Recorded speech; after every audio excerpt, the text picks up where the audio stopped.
Well, I have with me the towering presence of Tejaswin Shankar, who secured the bronze medal. And Tejaswin's story is nothing short of a Bollywood blockbuster. Last moment, he was not even sure whether he was going to make it. Am I going to make it? Will I board the plane to Birmingham? Tejaswin, I just wanted to know that you used a bit of dark humor in trying to highlight your plight. I mean, is this far from ideal?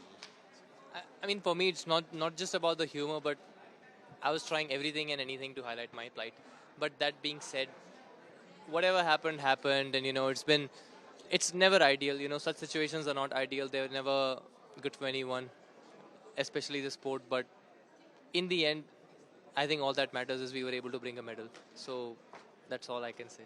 I mean, couldn't you have, okay, you struggled and yours is a success story wherein you had to even encounter a a current cricketer's brother also. But if this, do you think if these hassles, these administrative bottlenecks, the confusion that had happened, if this had not happened, could you have jumped for gold? That's a very valid question. That's a good question. I feel like I I can say yes, but I also feel like that would be an excuse that I'd be hiding behind because on that day, the guy that I jumped against, you just mentioned Brendan Stark, Mitchell Stark's brother. He jumped 225 and he's a 236 caliber jumper. Hamish Kerr, who won the gold medal at 225, he's a 230 plus caliber jumper. So I feel like as a whole, the field struggled that day to perform at a high level. So it was a very low jumping, high jump competition.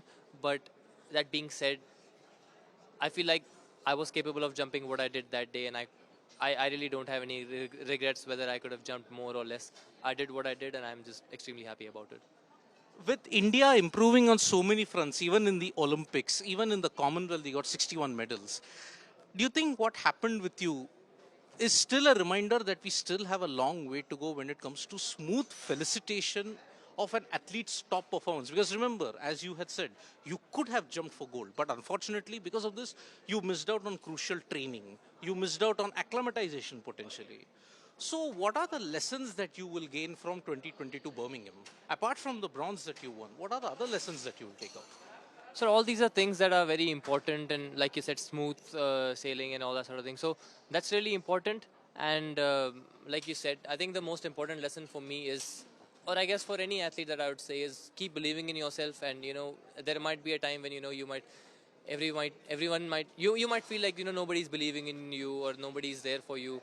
But those things are going to change, and all you have to do is just believe in yourself and that core group. Maybe your mom, your family members. I think those are your support system. So always know your support system. Always, make sure that they are there for you. And then once that happens, and once you believe in yourself, everything's going to be for good, and everybody will start believing in you. They'll see potential in you, and I feel like that's something that's happened in my case. Maybe at one point, somebody might or might not have believed in me, but today I feel like everybody believes in me. Everybody's extremely happy for my victory. So I'm just grateful for that.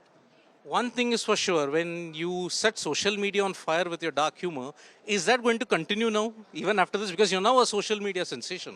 Well, I don't know about sensation or anything like that, but I just like to, have my free time at social media. I like to just tweet about stuff, and I don't tweet about everything or anything, but I like to make jokes. I like to just, be myself on social media, and I think that's why everybody's on social media, to be themselves. And I don't think nobody should be judgmental about any of those things. But yeah, I don't think I'll change anything about my personality, and I think that's what defines me. So I love myself, and I'll be me. What next for Tejaswin? Because you, against the odds, you managed to secure a bronze. Because not because of capability or anything, because of all the administrative confusion that was there. Now there is Asiad, there is Paris Olympics, and also there are several other league events that are going to happen. How will you decide which event determines maximum focus and which needs little less intensity, or you will approach everything with high intensity? So, like I said, I think the sport has changed a little bit. The ranking points have come in play, and now you have to really strategically think about what competitions you want to compete in, or maybe which competitions will give you the most benefit. So, for example, there are A category meets, B category meets, but Commonwealth Games was above all. It was a, I think, GW category meet. So competing in the Commonwealth Games for me was, yes, personally it was extremely helpful. I was able to secure a bronze medal and all that sort of thing. But most importantly, I was able to secure so many bonus points for finishing third at a high ranked meet, which will really help me, going forward to qualify for the Worlds as well as the Tokyo Olympic Games. So yes, it's strategy. You want to make sure that you compete in extremely high ranked meets, and you want to get into those meets. And to get into those meets, you want to compete in even higher ranked meets so that you can qualify for those meets. So it's a vicious cycle. But that being said, I think it just comes down to preparation and having a plan. And I feel like I've always been a rebel of sorts. I feel like I like to do things against the norm, and I like to, like, for me, the next goal for me is to, in a couple of weeks, my campus placement starts, and I'll start working a full-time job as an audit associate with Deloitte in Kansas City. So that's something that I'm going to start in 2 weeks, and I've completely changed gears. I'm just here with the medal around my neck, but mentally I'm already thinking about how I'm going to start my job, what I have to do for my initial first week, and all that sort of thing. So I think I'm ready for that transition, and then I'll jump back onto the track when I have to. So now you'll be balancing a full-time job and an athletics thing. How difficult or how easy do you think you can do it, considering that you have done the grind, you've done everything? How do you think it will be easy? Because it's two different dynamics altogether.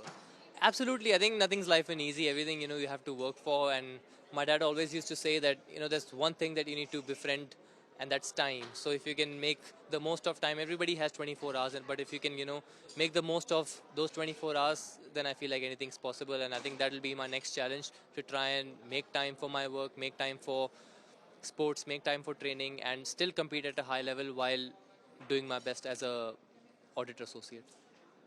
India is now entering the 75th year of independence. It's going to be a very special August 15th. What is your message now for new India? And as somebody who's fought against the odds, what is your message to the country on 15th August?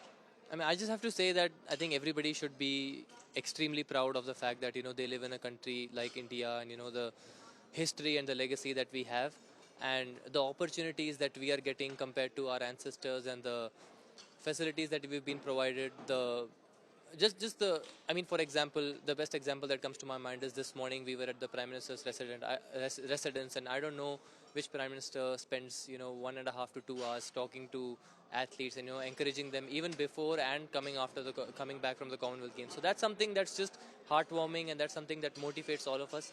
And I consider myself a youngster, so we being youngsters of this country, I think it's just extremely exciting and heartwarming to see the Prime Minister felicitating all of us and talking to us, and just it's a great gesture on the 75th anniversary of our country, the Independence Day. So I'm just grateful and happy to be an Indian, and I wish that everybody is equally happy and grateful to be an Indian.